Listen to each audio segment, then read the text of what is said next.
que é essa correção?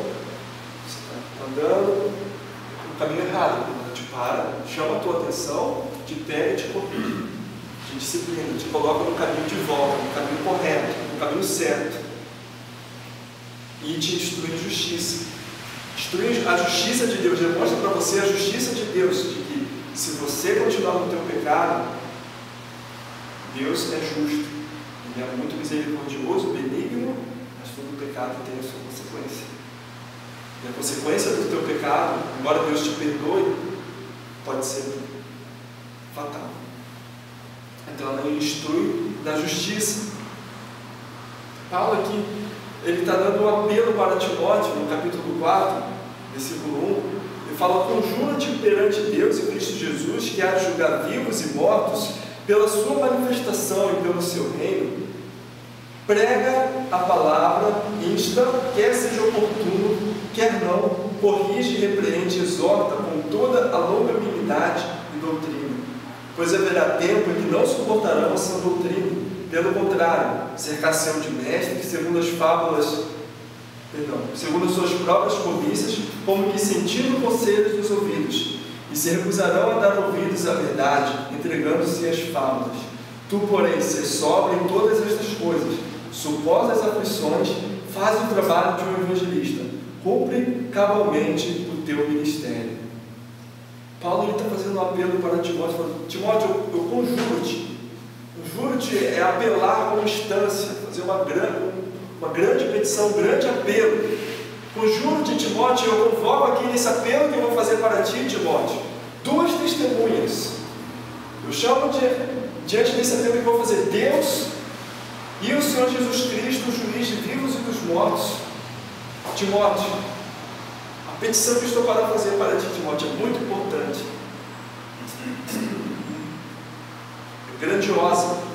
Timóteo, pregue a palavra, Timóteo, a palavra de Deus. Timóteo, você não precisa pregar psicologia, não precisa pregar autoajuda, não precisa pregar a filosofia, Timóteo, mas pregar a palavra de Deus, não se baseando no seu raciocínio, naquilo que você entende ser certo na palavra de Deus ou não, mas você tem que pregar a palavra de Deus. Porque Timóteo, os homens, vai chegar um tempo que os homens não vão suportar mais essa doutrina. O que acontece com uma igreja que não acredita na palavra de Deus? Para onde a igreja vai? Ela vai ser corrigida por quem? A igreja vai parar onde? A palavra de Deus ensina e corrige, traz de volta para o caminho de Deus. Se a igreja tira a palavra de Deus, a autoridade da palavra de Deus, para onde que a igreja vai? Certamente não vai para o caminho do Senhor. Irmãos, o liberalismo trouxe consequências para a igreja desastrosas, e essas consequências se refletem em nossos dias.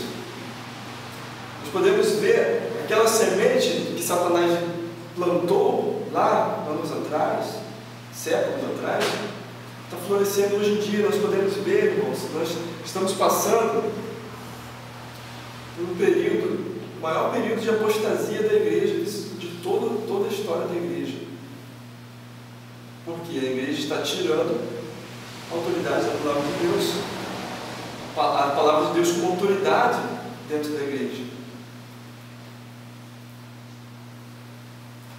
Muitos hoje em dia estão dizendo Senhor, Senhor, mas não estão cumprindo nem um pouco a vontade de Deus.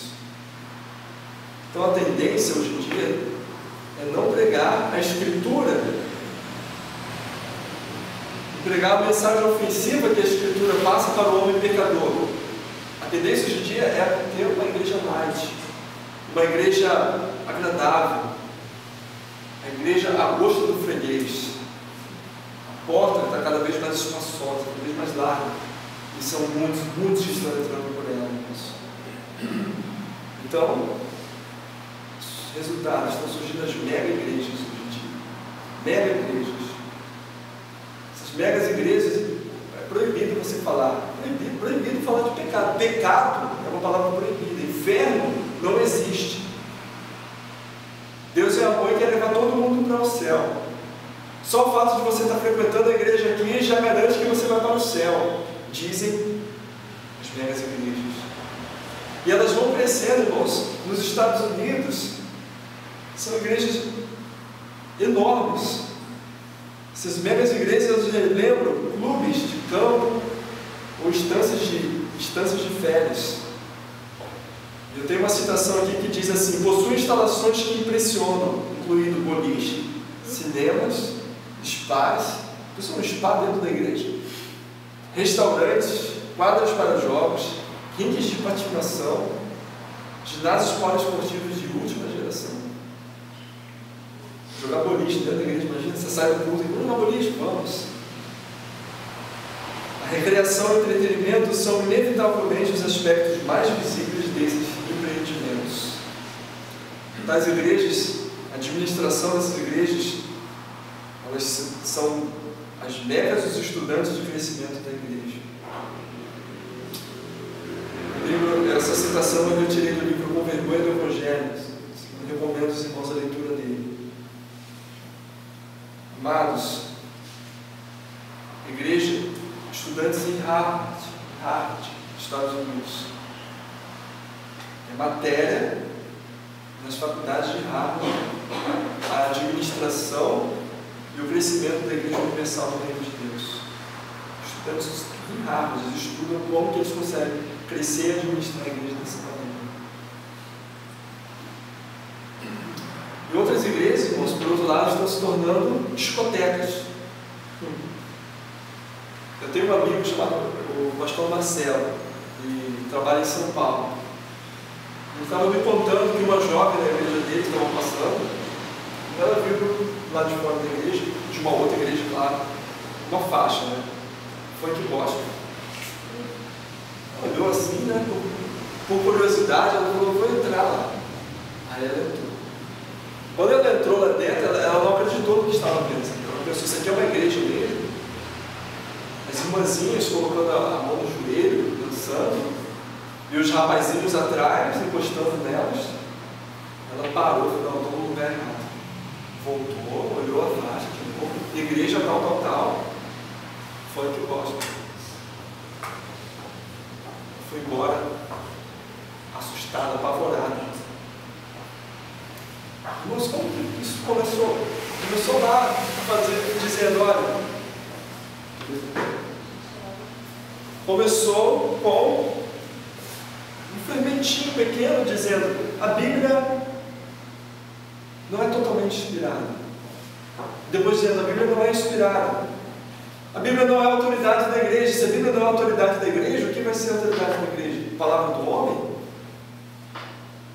A igreja hoje em dia está sofrendo as consequências, está se desviando, absurdos e absurdos. Eu tenho certeza que cada um de vocês aqui poderia contar uma história de igrejas assim que vocês estão vendo,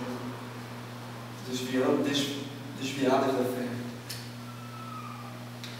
Lá em 2 Timóteo 3,17 diz: a fim de que o homem de Deus seja perfeito, perfeitamente habilitado para toda boa obra.